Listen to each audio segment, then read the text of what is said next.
Bonjour à tous. Je suis David Pouchard du ministère de la Culture, des Affaires juridiques, et donc j'ai la charge de vous parler aujourd'hui de la question de la réutilisation des données publiques culturelles. Alors, je suis un peu impressionné tout seul face à vous ce matin, d'autant plus que je n'ai pas prévu de projection visuelle pour accompagner mon exposé, puisque les matières juridiques ne se prêtent pas nécessairement à des projections visuelles, sauf à diffuser des textes, mais je ne suis pas sûr que ça ajoute beaucoup à la démonstration. Et qui plus est, je n'ai pas non plus l'intention de m'appuyer beaucoup sur les textes pour ne pas ajouter au caractère un peu nécessairement un peu aride, certainement un peu assommant de cet exposé juridique. Alors donc, sur ce focus sur les questions juridiques liées à la réutilisation des données publiques culturelles, je voudrais dans un premier temps évoquer devant vous donc, le principe même de la libre réutilisation des données publiques culturelles, avant d'en démontrer ensuite, ce qui sera l'essentiel surtout à mon avis, de l'intervention, et ce qui vous intéressera le plus, la question des limites qui sont posées à ce principe de libre réutilisation. Alors sur le principe général, donc dans un premier temps, la libre réutilisation des données publiques, on va peut-être déjà dans un premier temps tenter de définir ce qu'est une donnée publique culturelle en tant que telle. Alors, si vous vous référez au texte de loi pertinent en la matière, vous trouverez des terminologies divergentes, différentes, qui sont approchantes, les notions de données publiques, précisément, d'informations publiques, de documents administratifs, des notions qui ne se recouvrent pas complètement nécessairement, mais qui, pour l'essentiel et pour aujourd'hui, sont suffisamment approchantes pour retenir uniquement la notion de données publiques pour l'exposé qui nous intéresse aujourd'hui. Alors, ces données publiques, elles sont définies par la loi française comme, de manière très générique, comme tout l'ensemble des données qui sont en réalité produites et détenues par l'administration, dont toutes celles qui sont produites dans le cadre de l'activité quotidienne de l'administration, et toutes celles qui sont aussi reçues par l'administration et qu'elle est amenée à détenir et à conserver dans la durée. Alors, la loi donne un certain nombre, une liste exemplative de données publiques de manière générale. Alors, cette liste n'est pas surtout limitative, c'est ça qui est important, mais pour vous donner un peu un ordre d'idée de ce que ça recouvre, ces données publiques seront aussi bien, par exemple, les notes que vous pouvez être amené à produire, des correspondances que vous pouvez rédiger ou recevoir de l'extérieur. Ce sont les textes officiels aussi, par exemple, évidemment, notamment des circulaires, les lois, etc., des comptes rendus de réunion, des procès-verbaux de réunion. Donc vous voyez que c'est une notion englobante qui recouvre en réalité toute la littérature grise, la production un peu quotidienne de tout service administratif qui se respecte. Alors sont concernés par ce champ des données publiques l'ensemble des acteurs publics, là aussi l'acception est large, c'est-à-dire aussi bien l'État, les données détenues par l'État ou produites par l'État, l'ensemble des établissements publics, qu'ils soient administratifs ou de la sphère privée, industrielle et commerciaux. Vous avez aussi les autorités administratives indépendantes, les collectivités évidemment aussi territoriales. Donc l'ensemble de la sphère publique, plus les acteurs privés qui sont chargés de mettre en œuvre une mission de service public. Donc ces données publiques, on a vu, elles sont définies très largement, et en pratique, la liste que je vous ai mentionnée précédemment n'est pas, encore une fois, était purement exemplative, et on considère, sans aucun débat sur ce point d'ailleurs, qu'aujourd'hui, cette notion est suffisamment large pour englober aussi, par exemple, tous les fonds d'œuvres qui peuvent être disponibles dans vos institutions respectives. Une œuvre de l'esprit, c'est une donnée publique en tant que telle, il n'y a pas de débat sur ça. Par rapport aux exposés précédents, pour boucler les opérations qu'on a vues précédemment, produites dans le cadre d'opérations de numérisation telles qu'un scan 3D, un relevé tridimensionnel d'œuvres ou un scan même à plat d'un texte, tout ça sont des données publiques, sont des produits qui résultent de l'activité de l'administration, et ça entre bien dans le champ des données publiques d'une manière générale. Alors parmi ces données publiques, on identifie habituellement un peu, pour des raisons que j'évoquerai rapidement, les données publiques dites culturelles. Alors pendant longtemps, c'était un enjeu assez important, puisque les données publiques culturelles ont longtemps fait l'objet d'un régime assez dérogatoire par rapport au principe de libre utilisation. Il en reste encore aujourd'hui quelques traces, il y a encore quelques limites qu'on évoquera justement ensuite, et qui justifient qu'on fasse toujours ce travail effectivement d'identification des données publiques culturelles en tant que telles, en dehors des autres. Et donc les données publiques culturelles se définissent non pas par rapport à leur objet, par rapport au contenu des données dont on parle, mais par rapport au statut ou à la personnalité de l'institution qui les produit. Et donc, c'est un critère plutôt organique qu'il faut retenir, et donc d'une manière générale, on considère constituer des données publiques celles qui sont produites ou détenues par un musée, pour simplifier, un service d'archives ou une bibliothèque. C'est ça une donnée publique culturelle, et on verra que dans certaines hypothèses, ça induit des règles particulières au regard du principe de libre utilisation. Donc voilà pour le périmètre, le champ donc, des données publiques culturelles. Il est très large et il concerne donc, tout ce dont on a parlé ce matin, et puis effectivement l'ensemble des catalogues d'œuvres qui peuvent être disponibles dans vos collections respectives. Alors s'agissant de ces données, la loi pose un principe qui est cardinal maintenant, qui est celui de la libre réutilisation de ces données. Ce principe de réutilisation induit la possibilité pour un citoyen lambda, mais aussi éventuellement une société commerciale, finalement un tiers à l'administration, de demander dans certaines circonstances d'accéder à ces données, mais surtout de pouvoir la réutiliser. Et de la réutiliser pour une finalité quelle qu'elle soit. Toute finalité d'usage est possible. Et donc il est possible d'utiliser une donnée publique culturelle pour une finalité tout à fait autre que celle pour laquelle elle a été produite, précisément une finalité dite normalement de service public. Et donc autant dire qu'effectivement dans le champ de la réutilisation, les usages commerciaux sont tout à fait possibles et envisageables. Donc ça, c'est le principe qui est posé par la loi. Alors, le fondement derrière cette logique de la libre réutilisation remonte maintenant historiquement à une période relativement ancienne, à la fin des années 70, où a été posée la première pierre à travers un droit d'accès aux documents administratifs, ce qui sous-tend déjà en partie cette logique. Cette doctrine, c'est évidemment un enjeu de transparence de l'action administrative, de contrôle démocratique sur l'activité de l'administration, mieux appréhender ce que produit l'administration. C'est évidemment la finalité première qui a été posée. Et le Conseil constitutionnel a reconnu d'ailleurs depuis 2020, que c'était un objectif à valeur constitutionnelle. Mais ça s'est enrichi au fil du temps, cette finalité s'est enrichie d'autres finalités. Diffuser le plus largement possible aussi des données publiques, c'est contribuer évidemment à la démocratisation culturelle, à la transmission des savoirs. C'est une finalité évidemment aussi qui est incontestable. Et puis aussi, concrètement, aujourd'hui, des finalités plus économiques, c'est-à-dire développer des modèles économiques, l'innovation économique, puisqu'encore une fois, les personnes privées peuvent aujourd'hui réutiliser les données publiques d'une manière générale, y compris culturelles, pour produire des services commerciaux dans la sphère marchande. Alors ce principe de la libre utilisation s'accompagne d'un corollaire absolument très important, assez fondamental, qui est celui de la gratuité en théorie de la réutilisation de ces données publiques. C'est-à-dire que le citoyen lambda ou l'administration qui a accès à une donnée et qui souhaite la réutiliser doit pouvoir le faire de manière, en théorie, on verra que le droit est plus subtil que ça ensuite, mais de manière gratuite. Donc ça, c'est le périmètre. Alors dans le champ culturel, on peut, si on essaie d'identifier des usages possibles, on peut penser évidemment tout de suite à des usages plutôt commerciaux, c'est-à-dire la possibilité, par exemple, dès lors qu'on dispose d'accéder à un fichier numérique, par exemple, d'œuvres de Cézanne, pour produire un tableau de Cézanne sur un t-shirt, sur un parapluie, par exemple. Ça, c'est une forme de réutilisation d'une donnée publique culturelle, mais encore une fois, je le répète, ce ne sont pas uniquement des usages commerciaux qui sont induits par cette logique, mais c'est aussi la possibilité pour un particulier qui est passionné par une période historique, par un mouvement artistique, et bien aussi de développer justement cette passion sous une forme ou une autre, en nourrissant son travail de recherche, par exemple, en utilisant, par exemple, évidemment, des données publiques, notamment, en l'occurrence, des tableaux de Cézanne. Donc c'est un usage qui, le plus souvent, on le constate en pratique bien souvent, sont des finalités commerciales, mais encore une fois, il y a aussi cette possibilité de développer des usages pédagogiques, non commerciaux et scientifiques sur la base de ce principe de libre réutilisation. Alors maintenant, et c'est ce qui va nous retenir un peu plus longtemps, et c'est certainement plus subtil et plus complexe, c'est toute la beauté du droit, c'est la question des limites à ce principe de libre utilisation des données publiques culturelles, ainsi définies. Alors je vais en évoquer trois principales, pour pas aller trop loin dans le détail, mais certainement les trois les plus importantes en pratique. Les deux premières aboutissent finalement à neutraliser le principe de réutilisation. Donc elles sont un effet assez radical parce qu'elles aboutissent à ce qu'un particulier en réalité ne puisse plus réutiliser les données que vous détenez ou que vous avez produites en interne. Et puis la dernière ne s'oppose pas radicalement au principe de réutilisation, mais le subordonne au versement d'une redevance, ce qui est aussi une forme de limite, puisque je l'ai rappelé en amont, le principe est normalement celui de la gratuité de la réutilisation.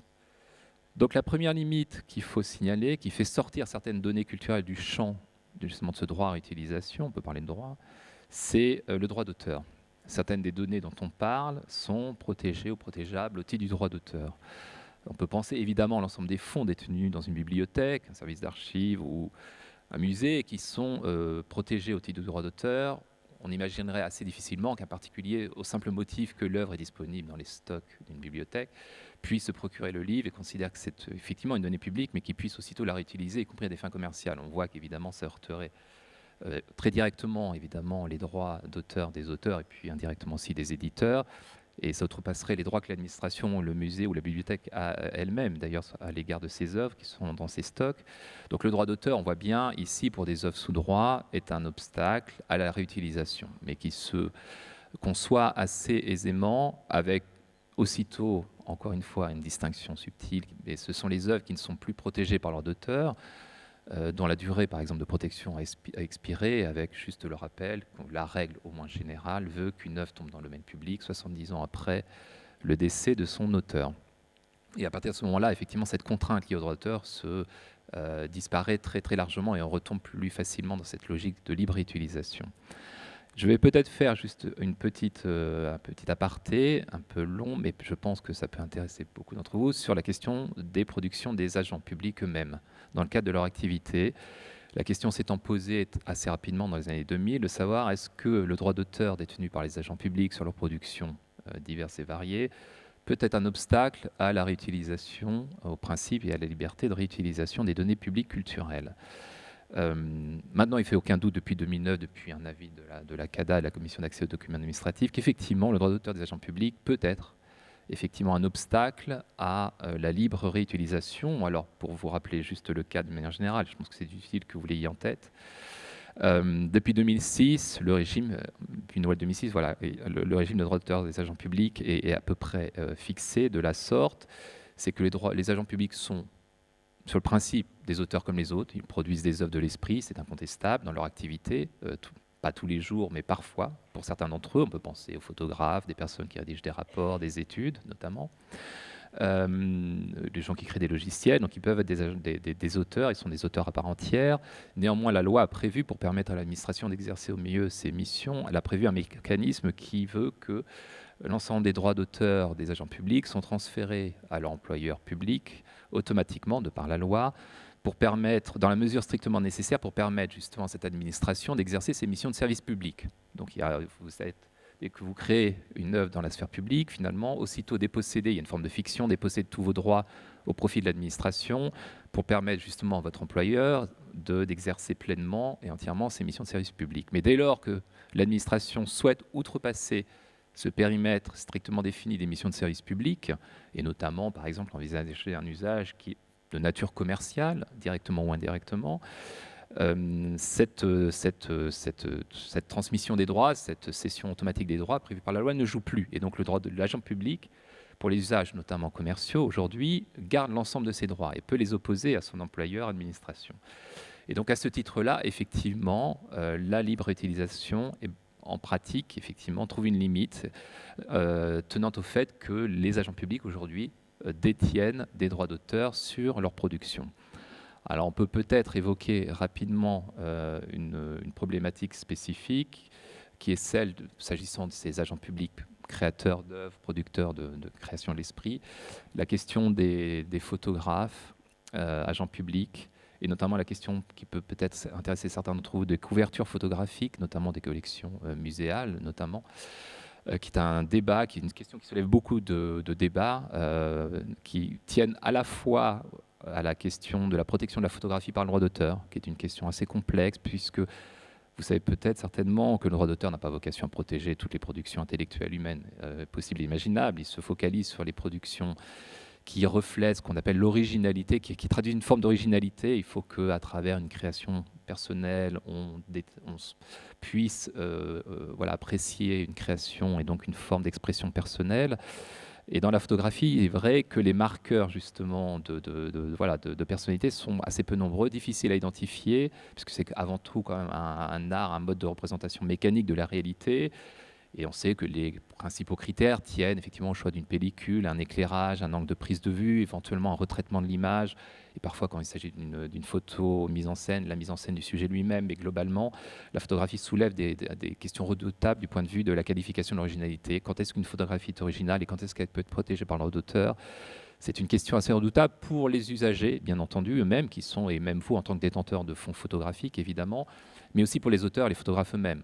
Souvent, d'ailleurs, dans les plus grandes difficultés à établir devant le juge que les productions photographiques qu'ils ont réalisées sont protégées par le droit d'auteur. C'est donc une vraie difficulté. Et cette difficulté, elle est renforcée si on envisage la question, justement, des fonds photographiques, de tableaux, par exemple, des catalogues, voilà, des fonds des musées, puisque dans cette hypothèse-là, le travail de prise de vue, de couverture photographique des collections des musées se font dans des conditions qui le plus souvent visent précisément à effacer au maximum l'intervention humaine au profit du sujet qui est photographié, d'objectiver au maximum la prise de vue en masquant le plus possible précisément les formes d'intervention personnelle possibles et imaginables. Mais néanmoins, les juges ont à plusieurs reprises considéré qu'une prise de vue d'un tableau, d'une peinture, pouvait donner prise à des droits d'auteur. Donc la question ne peut pas être écartée d'une manière générale.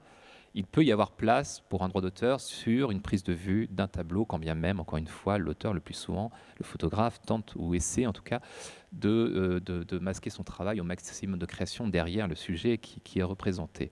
Donc il peut y avoir du droit d'auteur. Alors, si une institution publique souhaite néanmoins régler cette question en amont, justement, de la présence éventuelle de droits d'auteur, pour faciliter dans une logique de réutilisation, quelle qu'elle soit, commerciale, mais aussi, encore une fois, pédagogique ou de recherche, il peut tenter de régler cette question en amont de deux façons. La première, qui n'est peut-être pas la plus évidente à certains points de vue, mais peut consister à enserrer le travail du photographe de prise de vue un maximum avec un cahier, un guide de prescription technique très détaillé, de telle sorte que le photographe n'a plus de liberté suffisante pour faire œuvre créatrice. En réalité, on choisit pour lui le type d'appareil, le type de pellicule, éventuellement l'éclairage et les conditions de prise de vue frontale du tableau. Ces prescriptions, si elles sont suffisamment précises, peuvent effectivement, entre guillemets, neutraliser la naissance même du droit d'auteur, et les juges ont admis notamment, j'ai en tête une décision de la Cour administrative d'appel de Paris en 2012 qui a considéré que pour l'inventaire, par exemple, des villas Belle Époque de la Baule, par exemple, un travail qui avait été fait de couverture photographique, et que les juges ont considéré qu'il n'y avait pas d'originalité sur ces clichés, puisque le guide de prescription justement de l'inventaire, du patrimoine, est tellement précis dans la méthodologie employée qu'il ne pouvait plus y avoir possiblement de droit d'auteur. Alors cette possibilité, évidemment, elle est toujours ouverte, elle est assez délicate aussi en pratique, puisqu'elle aboutit quand même à restreindre très fortement la liberté du photographe, agent public, et à en faire un simple exécutant. Donc ça, c'est aussi un enjeu qu'il faut avoir en tête, qui peut se discuter évidemment avec eux, puisqu'il ne va pas forcément de soi qu'on s'engage à restreindre au maximum la créativité des agents publics. Une autre façon de régler cette question des droits d'auteur éventuels sur les photographies présentes, les photographies notamment de collection, c'est précisément cette fois-ci de rentrer dans le champ de la loi sur le droit d'auteur, c'est de régler la question contractuellement avec les auteurs. C'est-à-dire que les agents publics réalisent des couvertures. Si on considère que pour l'essentiel, ça c'est une appréciation difficile à mener à la fin, mais que le travail qui a été mené est original, possiblement, et qu'il peut y avoir du droit d'auteur, dans ce cas-là, il est possible effectivement de négocier avec les photographes une cession de droit dans une perspective ultérieure de réutilisation. Et nous, on a travaillé il y a quelques années, il n'y a pas si longtemps au ministère, à la rédaction d'un guide d'accompagnement, notamment des collectivités qui engageaient des procédures, voilà, des opérations de numérisation, pour leur permettre justement d'évoquer ce sujet et les accompagner avec des clauses types de cession justement de droits, dans la perspective effectivement d'une libre réutilisation. Donc ça n'est pas une obligation, mais une collectivité qui souhaite donner un rayonnement le plus large possible de ces données publiques culturelles peut rentrer dans cette logique de négociation avec les auteurs. C'est une lourdeur peut-être administrative, mais qui peut permettre effectivement de lever l'obstacle lié à un potentiel droit d'auteur. Donc voilà pour la première limite au principe de la libre utilisation des données publiques, une limite très forte s'agissant des contenus évidemment que vous trouvez dans vos collections, qui est aussi importante s'agissant des agents publics, mais elle peut se régler dans les conditions que j'ai mentionnées précédemment. La deuxième limite au principe de la libre utilisation tient à la possibilité qui est offerte aux institutions que vous représentez de conclure des accords d'exclusivité avec des partenaires afin de mener des opérations de numérisation. La loi précise qu'en principe, les données publiques ne peuvent pas faire l'objet d'une exclusivité, ce qui est évidemment antinomique avec le principe même de liberté et de gratuité. A priori, on ne doit pas pouvoir réserver ces données sous forme d'un monopole au profit d'un acteur quel qu'il soit. Bon. Néanmoins, la loi a prévu une forme de limitation qui n'est pas une obligation, qui est un choix qui repose sur les collectivités respectives, détentrices de fonds, éventuellement, qui souhaitent numériser leurs fonds et qui n'ont pas nécessairement peut-être soit les moyens, soit aussi les techniques nécessaires, de conclure un partenariat avec un acteur, privé le plus souvent, qui se chargera de mener ces opérations et éventuellement de commercialiser ensuite ces données sur la base d'un accord d'exclusivité. Alors c'est le modèle, effectivement, notamment qui en partie suivi par la Bibliothèque nationale de France pour valoriser certains de ces fonds avec les 4 ou 5 partenariats qu'elle a pu conclure via sa filiale BNF Partenariat. Accords d'exclusivité qui lui ont permis de numériser notamment effectivement les fonds littéraires du 15e, 16e et 17e siècle notamment, mais aussi les 45 000 vinyles ou enregistrements sonores qu'elle a dans ses collections. La presse aussi jusqu'en 1952 qui a fait l'objet d'un partenariat avec un acteur important de numérisation en vue de la mise en ligne et d'exploitation de ces fonds. Ce sont des accords qui ont été conclus. Alors la loi précise qu'évidemment ces accords ont pour effet, de fait, puisqu'ils accordent une exclusivité à un acteur, de faire sortir les données dont on parle du champ de la réutilisation. Bon. Mais pour ne pas complètement évacuer les objectifs d'intérêt généraux qui fondent quand même ce principe de libre réutilisation, la loi a posé une limite temporelle à ces accords, puisqu'ils sont maximum de 15 ans. Et doit faire l'objet d'une réévaluation régulière, notamment au bout de 11 ans. L'idée étant bien qu'in fine, l'ensemble de ces données, à un moment donné, bascule dans le fonds commun, entre guillemets, dans une logique de libre utilisation. C'est bien l'objectif quand même final, même si temporairement elles sortent du régime, elles ont bien vocation à terme à y retourner. Et d'ailleurs, on constate que pour les institutions qui mettent en œuvre cette logique d'accord d'exclusivité, notamment la BNF, et le choix est toujours fait, le plus souvent d'ailleurs, de ne pas complètement non plus restreindre tous les usages d'intérêt généraux, que la BNF, par exemple, même dans le cas de l'exclusivité qu'elle accorde, reconnaît une gratuité sur les usages non commerciaux, pédagogiques, scientifiques, sur les collections. Elle veille à ce qu'ils puissent avoir lieu le plus souvent et soumet réellement à l'exclusivité, surtout tout ce qui est usage en pratique commerciale. Alors, et la troisième et dernière limite à la libre utilisation, alors ces accords, l'intérêt de ces accords d'exclusivité, il se pose surtout, enfin, il se manifeste surtout pour des données qui sont dans le domaine public, évidemment, le plus souvent, parce que celles-ci, comme je vous le disais tout à l'heure, qui ne sont plus protégées par le droit d'auteur, au sens du domaine public, du droit d'auteur, puisque là, cette fois-ci, elles sont normalement librement utilisables. Mais s'il y a du droit d'auteur, le plus souvent, il suffit de s'appuyer, évidemment, sur le levier du droit d'auteur pour, effectivement, pouvoir négocier les réutilisations. Là, on parle plutôt de données, et on parlait précisément notamment des fonds littéraires 15e, 16e, 17e siècle, de la presse avant 1952, pour lequel il a été considéré qu'il n'y avait plus de droit d'auteur applicable. La dernière limitation au principe de la libre utilisation, comme je vous l'avais signalé, ça n'est pas tant une contradiction fondamentale, mais c'est néanmoins une limite quand même, c'est la possibilité de subordonner la réutilisation à une redevance. La loi permet aux institutions publiques culturelles, sur les données publiques culturelles, là encore, de subordonner la réutilisation par des tiers à une licence de réutilisation avec une rémunération à la clé. C'est l'hypothèse où l'administration a supporté des coûts liés à la numérisation de ces fonds. Elle peut, pour couvrir notamment ces coûts, et uniquement ces coûts, j'y reviendrai, décider de soumettre la réutilisation à une redevance. Et vous trouvez parfois sur Internet certaines institutions, archives, musées ou autres, qui prévoient une rémunération, une redevance en contrepartie de la réutilisation. Elles ont décidé d'activer cette option. C'est une option, hein, c'est pas encore une fois en aucun cas une obligation, pour couvrir les coûts. Et la loi précise bien que la redevance, le montant est limité, il n'est pas libre. Il ne s'agit pas de réaliser des bénéfices en aucun cas sur ce type d'opération. Il s'agit de couvrir le coût des opérations de numérisation. Et donc en pratique, la redevance doit être calculée à un montant qui correspond au coût, donc précisément de la numérisation, de la conservation des fichiers numériques, puis les coûts liés à la diffusion de ces fichiers numériques pour l'essentiel. Donc on voit bien que ces coûts sont limités précisément à ces opérations de numérisation et visent à couvrir les frais qui ont été exposés par la collectivité et qui a donc décidé de numériser certains fonds. Donc voilà, en entrée, donc la dernière limite qui peut contraindre les réutilisateurs. Alors ce qui me semble important de relever, c'est qu'évidemment, ce n'est pas un cadre unique, fixe, c'est ça qu'il faut retenir. On ne dit pas l'ensemble des acteurs culturels, musées, archives, bibliothèques, le régime de données de réutilisation, c'est ce scénario-là et seulement celui-là.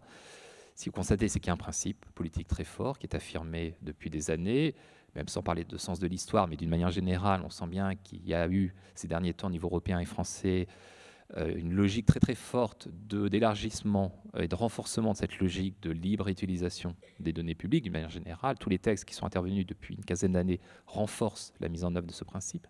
Mais néanmoins, il est accompagné, comme je viens de le dire, d'un certain nombre de limites, mais qui ne sont, sauf le droit d'auteur, mais pour l'essentiel, que des options qui sont mises à la disposition des acteurs publics. Donc ils peuvent, mais aussi ne pas se saisir s'ils le souhaitent, notamment pour couvrir des coûts de numérisation. D'où l'intérêt, me semble-t-il, pour l'ensemble des acteurs, c'est une forme d'invitation, il me semble-t-il, à essayer finalement d'élaborer un peu une doctrine sur la réutilisation des données publiques. Une doctrine qui n'apparaît pas forcément évidente si vous consultez les sites internet, par exemple des institutions.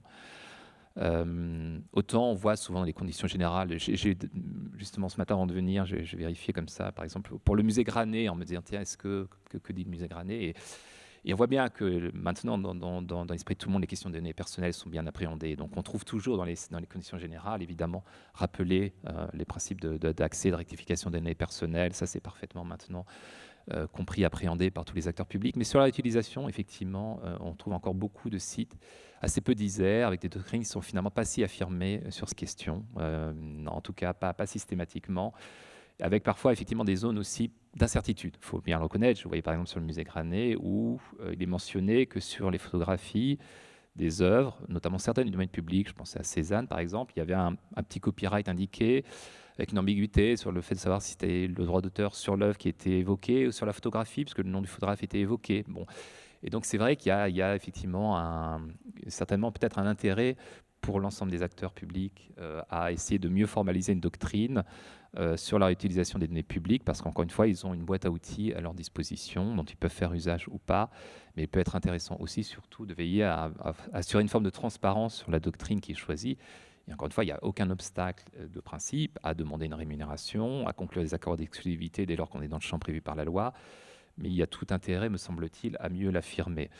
Et pour terminer juste, en quelques mots aussi, pour faire le constat que s'agissant des institutions nationales, on voit aussi effectivement des modèles très différents, mais qui sont liés à ce que le cadre juridique permet de faire des choix différents.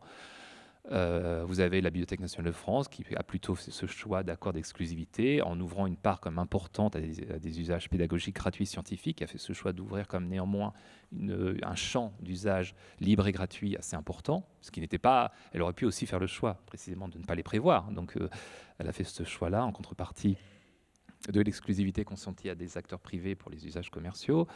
La RMN, la Réunion des monuments nationaux, par exemple, sur sa photothèque des collections nationales, a fait un choix différent, qui se fonde en partie sur du droit d'auteur et d'autres considérations, pour lequel, effectivement, les usages pédagogiques scientifiques sont plus limités, plutôt sur des photos basse définition, mais pour les photos haute définition, le choix a été fait plutôt de basculer vers un régime, effectivement, qui est un régime pleinement d'autorisation et de rémunération. Et vous avez des grilles qui sont, pour le coup, alors pour la BNF, très clairement identifiables, un peu moins pour la RMN, me semble-t-il, mais qui sont communicables et on peut les obtenir assez aisément.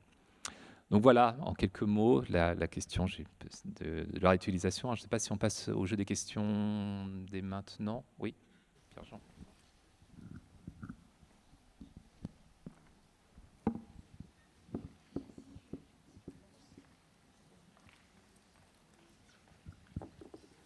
Oui, bonjour. Vous venez justement de terminer sur le modèle de la RMN. Est-ce que, enfin, à ma connaissance, il n'est pas tout. Est-ce qu'il rentre vraiment dans les cas de figure que vous avez donnés et est-ce que vous pensez qu'il va évoluer, tout simplement, vers plus de liberté, plus de gratuité, dans la mesure où il y a effectivement beaucoup de photographies qui sont des reproductions et pour lesquelles on ne comprend pas toujours, le réutilisateur ne comprend pas toujours pourquoi des droits pourraient s'appliquer aussi élevés. Alors, j'évoquais tout à l'heure notamment la limite, effectivement, vous l'avez plus ou moins pressenti de vous-même, un des fondements évidemment possible, très largement, je pense, en réalité retenu d'ailleurs par la réunion des musées nationaux. C'est bien la question du droit d'auteur, éventuellement sur les clichés. Comme je l'ai indiqué précédemment, Ce droit d'auteur, il ne peut pas être écarté systématiquement puisque les juges ont pu admettre dans certains cas, de fait, y compris pour des tableaux, qu'il puisse exister une forme d'expression personnelle malgré les contraintes qui pèsent sur le photographe. Donc c'est la responsabilité à ce moment-là, effectivement, de l'institution publique concernée, du détenteur de fonds, d'apprécier le fond, d'apprécier les clichés en question et de déterminer si, selon lui, il y a présence ou pas de droit d'auteur. Bon. À la fin des fins, il n'y a que le juge qui, de toute façon, est compétent pour trancher cette question. Bon. Donc c'est un choix, parfois c'est peut-être aussi un pari, mais c'est une décision qui est prise de considérer qu'il y a du droit d'auteur ou pas. La difficulté qu'on a avec la photographie, c'est, outre que l'originalité est difficile à apprécier, c'est aussi une seconde difficulté qui tient au fait qu'on parle de fonds qui sont extrêmement nombreux, très très nombreux, et qui ne permettent pas, par exemple, d'avoir une appréciation cliché par cliché. C'est juste ça aussi une difficulté qu'on va avoir systématiquement, c'est qu'on ne peut avoir qu'une appréhension globale le plus souvent de l'ensemble des clichés qu'on détient. Donc une qualification qui est un peu totalisante sur l'ensemble, alors que peut-être un examen en cas par cas pourrait permettre dans certaines circonstances de faire des choix différents. Bon. Et donc pour l'ARMN, me semble-t-il, le choix a été fait aussi, certainement, très largement, effectivement, considérer que le droit d'auteur était présent, et qu'à ce titre-là, la réutilisation pouvait être neutralisée et qu'une logique de rémunération pouvait être ensuite associée. Après, c'est le choix d'un établissement qui, voilà, il pouvait être autre, pour le coup. Je n'ai pas connaissance, mais qu'il était contesté, que ce choix de qualification sur le terrain du droit d'auteur était contesté, pour le coup, s'agissant de la RMN, en justice.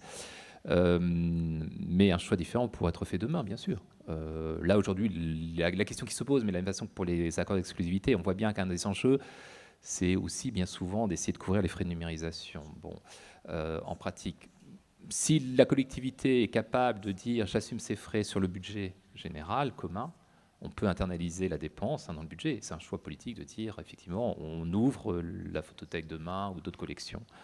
Et simplement, la collectivité publique prend en charge les coûts associés. Là, pour le coup, c'est une décision purement politique. Juridiquement, on peut faire les deux. Voilà. Mais politiquement, effectivement, on peut aussi faire les deux, clairement. Donc, ce sera une question. Alors, après, on parlait de la photo. Je n'ai pas évoqué tout à l'heure, mais me semble-t-il, je pense qu'il y aura moins de débats sur le scan du document, papier, etc., où là, l'intervention de la machine est tellement déterminante que je pense qu'il n'y a plus vraiment de place pour une intervention humaine. Sur le scan 3D, on a une décision de tribunal administratif il y a quelques semaines, c'est très récent. S'agissant du musée Rodin, mais je crois que la RMN aussi est concernée, sur des scans 3D d'œuvres, et les juges ont considéré que les relevés 3D, effectivement, n'étaient pas non plus, par principe, encore une fois, c'est une qualification cas par cas, mais qu'a priori, ça ne relevait pas du droit d'auteur. Un scan d'une œuvre, notamment d'une sculpture, par exemple, ça ne relevait pas en principe du droit d'auteur, mais sous toutes les réserves, puisqu'on peut imaginer des hypothèses où le travail de scan s'accompagne ensuite d'un travail de retraitement tellement spécifique, particulier, qu'il puisse y avoir une intervention humaine déterminante. Mais sur le principe, il semble qu'aujourd'hui, en tout cas, on considère que pour les scans 3D, il n'y aura pas de droit d'auteur. La question est plutôt sur la photo. Alors sur la photo, on évoquait les photos de tableau. Je pense que la possibilité de justifier d'un droit d'auteur est certainement quand même plus évidente, s'agissant évidemment d'œuvres en 3 dimensions, d'une œuvre de sculpture ou d'une œuvre d'architecture, puisque la question du point de vue se pose, du point de vue multiple se pose à ce moment-là.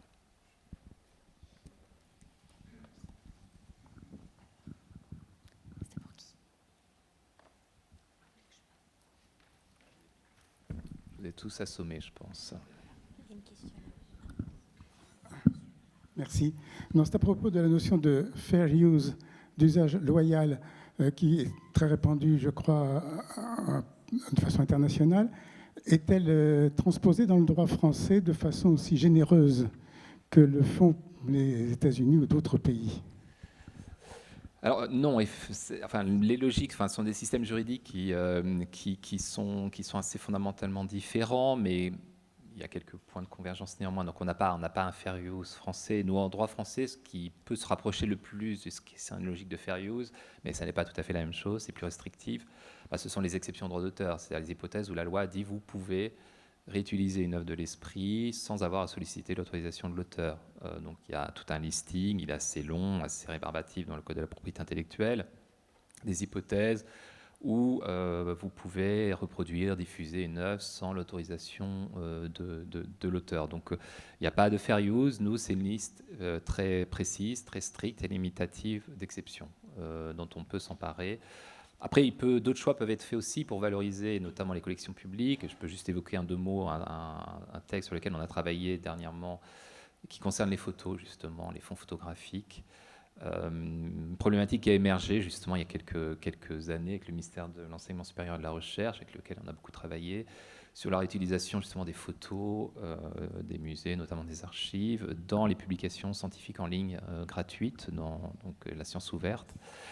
Une difficulté pour justement les auteurs d'articles de pouvoir intégrer des œuvres précisément dans ces publications scientifiques publiées en ligne à titre gratuit.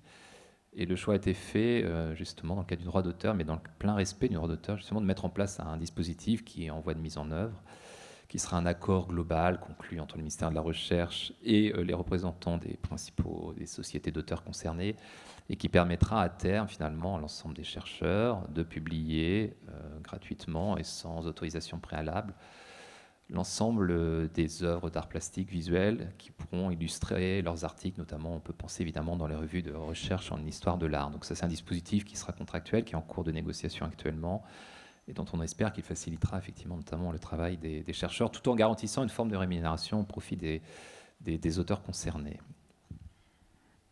Excusez-moi, je prends une autre question.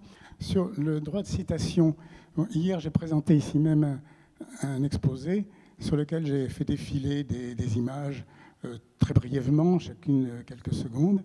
Est-ce que le droit de citation existe aussi pour un diaporama que l'on présente à l'école ou dans une conférence de façon très brève? Alors la loi sur le droit de citation, c'est vrai qu'elle ne distingue pas. Elle dit dès lors que vous utilisez une œuvre pour illustrer un travail, quelle que soit sa nature d'ailleurs, mais notamment un travail scientifique, la citation joue. On a 2 limites. La première tient au fait que les juges ont une lecture historiquement assez stricte de cette exception et ont eu tendance à en limiter très largement la portée réelle, tout le bénéfice en tout cas, dans un premier temps, au champ littéraire plutôt que dans les autres champs, dans le champ du visuel. C'est une notion qui est une exception qui est plus difficile à mobiliser. C'est la première réserve, mais qui n'est pas dans la loi, mais qui résulte un peu plus de décisions jurisprudentielles. Et l'autre limite, mais que vous avez certainement un peu, de par vous-même, je pense, appréhender, qui est la question de la notion de citation en matière visuelle. La photographie ou le dessin, soit elle est reproduite entièrement, mais on conçoit assez peu de reproduire un extrait d'un tableau, un extrait ou une parcelle. En tout cas, la citation, elle se conçoit dans la durée ou dans le temps, nécessairement, et pas dans l'espace, a priori. Donc ça pose une vraie difficulté. Donc, de ce point de vue-là, et pour cette raison-là, effectivement, la citation, elle ne fonctionne pas en pratique pour les arts visuels, de fait. Voilà. C'est bien la raison pour laquelle on travaille avec le ministère de la Recherche depuis quelque temps sur cette idée d'un grand accord visant à faciliter les publications scientifiques gratuites en ligne, incorporant des images, puisque pour toutes ces revues relevant de la science ouverte, aujourd'hui, il faut négocier pour obtenir la possibilité de les intégrer. Le droit de citation, l'exception de citation, pardon, ne joue pas dans cette hypothèse-là. On est bien sous le champ du droit exclusif.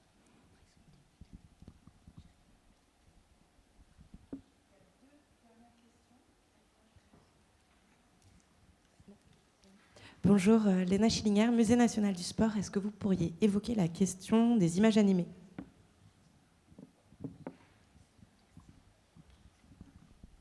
Les images animées, c'est-à-dire Non, vous avez des exemples ou des problématiques ? Je pensais par exemple au modèle de l'INA sur les collections qui pourraient être les plus anciennes, et parfois un modèle où la numérisation ou la renumérisation de matériel remettrait à zéro le compteur des droits qui s'appliquerait. Alors, tout dépend en réalité, évidemment, ce que je disais tout à l'heure, de la technologie qui est employée pour numériser ou renumériser la chose. Si c'est un procédé purement technique, il n'y a pas possibilité de caractériser un droit d'auteur. La photographie étant plutôt la seule hypothèse où l'intervention humaine est suffisamment pertinente et justifiée pour qu'on puisse établir l'existence d'un droit d'auteur. Parce que pour l'essentiel, et dès lors, je n'ai pas évoqué les questions notamment des restaurations, etc. Les juges ont considéré que, par exemple, la restauration d'un film, d'une émission même de vidéo en tant que telle, ces opérations de restauration ne donnent pas prise à un droit d'auteur. C'est une opération purement technique qui ne donne pas prise à un droit d'auteur. Donc s'il s'agit uniquement de dupliquer, de restaurer des bandes, ça ne donne pas prise au droit d'auteur. Très clairement, non. Donc je crois que la question s'était posée pour, je crois notamment la restauration de films de Louis Feuillade, et on a considéré que ces opérations de restauration de films muets ne donnaient pas prise à un droit d'auteur. Ce sont des opérations purement techniques et neutres du point de vue du droit d'auteur. Bonjour. Bonjour. Moi, je voulais vous poser une question qui va s'éloigner un peu de nos sujets, mais bon, tant pis. Moi, je voulais vous poser une question par rapport aux images qui sont produites par intelligence artificielle. On a tous vu dernièrement les images créées, qui ont créé des déferlantes sur le plan des fake news, etc., qui ont été créées notamment par Midjourney. Enfin, c'est un des logiciels. Et la question de savoir si, du coup, le droit, puisque vous parlez de droit de propriété intellectuelle, est plutôt placé du côté du logiciel ou plutôt du côté de la personne qui a utilisé le logiciel, puisque vu qu'il y a quand même des œuvres qui passent en salle de vente maintenant et qui sont achetées et peut-être potentiellement un jour par l'État, voilà, où est-ce que se place du coup le curseur?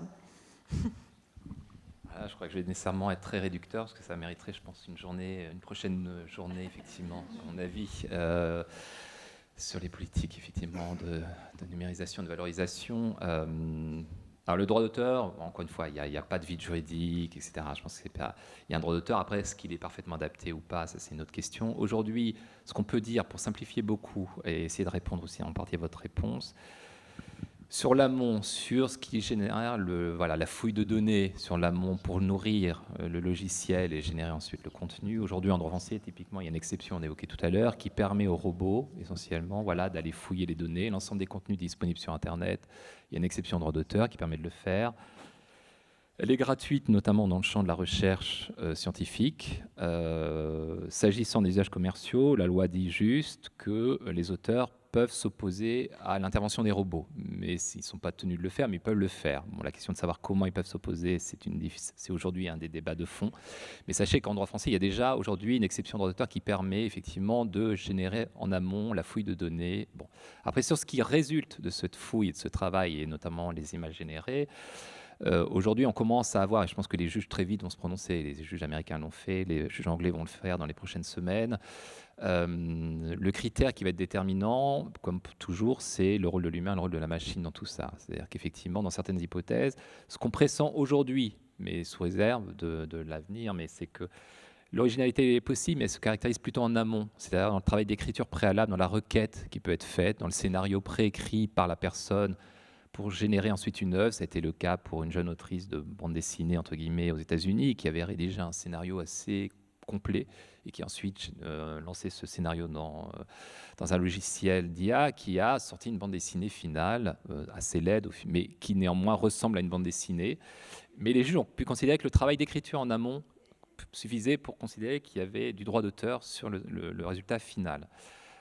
Et donc c'est vrai que l'IA a tendance à valoriser, à survaloriser tout le travail en amont d'écriture, de scénario, plus que sur la réalisation qui, elle, en tant que telle, résulte davantage de la machine que de l'intervention humaine.